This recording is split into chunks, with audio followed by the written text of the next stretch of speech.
Welcome to Cherish Ephesians 6:4, and the title for this week's article is, Why Do You Say My Money? It was about 5 years into my new Christian life before I became familiar with what the Bible says about all things related to money.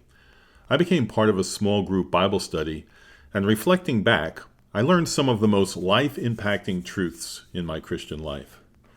One of the most glorious truths had to do with God's ownership of everything, and consequently, my ownership of nothing.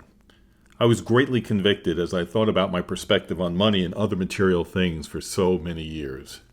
Like most everyone, I thought about and spoke of my money as, my money. Other than knowing that I needed to give some of quote-unquote my money to the church, because I'm supposed to, God was given little part in my plans except for me hoping for His blessing on my money-making efforts. But then, through the study, His word came.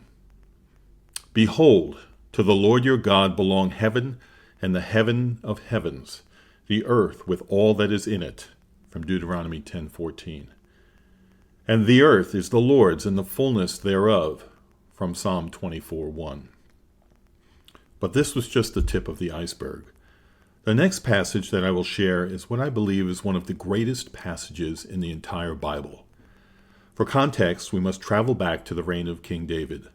The Lord has spoken to David and has told him that David's son, not David, will be the one who builds a temple for the Lord.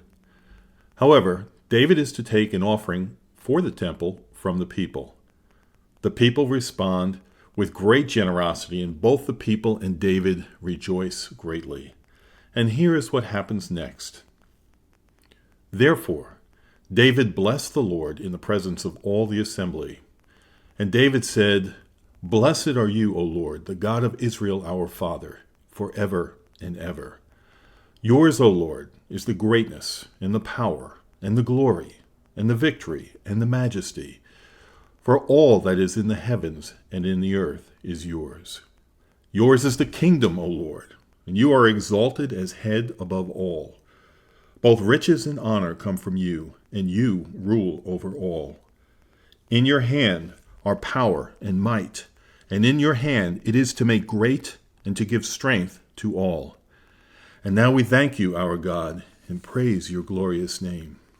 And then David goes on to say this.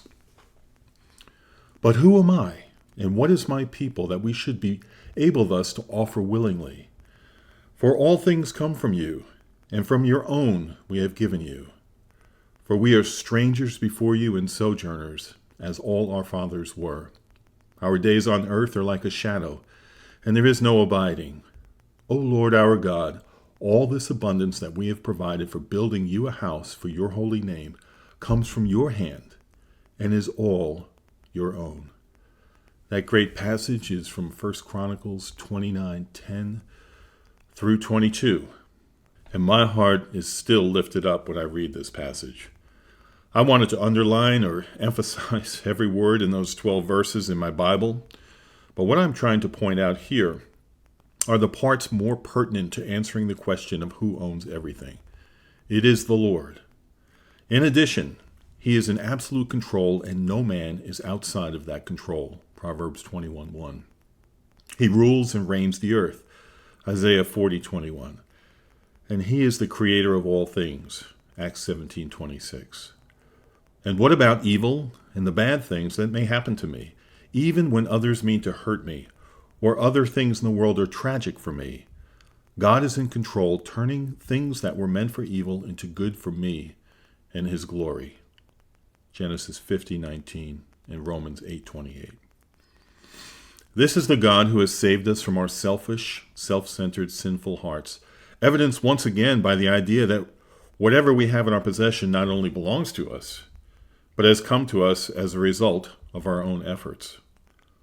I hope these passages have brought a new light to you too.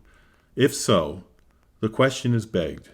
If God owns all that I have, and He is the reason that I have it, what am I supposed to do with it? Good question. This area of biblical truth is called stewardship. The fact that you and I are just managers of what belongs to the Lord, and how that management must be aligned with precepts and commands that relate to advancing His kingdom, not ours. A major part of advancing his kingdom and obeying his commandments will be done through the handling of his money as it pertains to family and children. What will your children learn from you and how you handle God's money? How absent will you be from your duties as a spouse and a parent because of the need to make more money, or even simply to make ends meet? What educational choices will be off limits because of your lack of financial planning or funds? Obviously, very, very important to the life of the Christian and his family. This is all part of our pursuit to faithfully raise our children in the discipline and instruction of the Lord. And God willing, I will have more to share with you on this matter soon. Thank you for listening.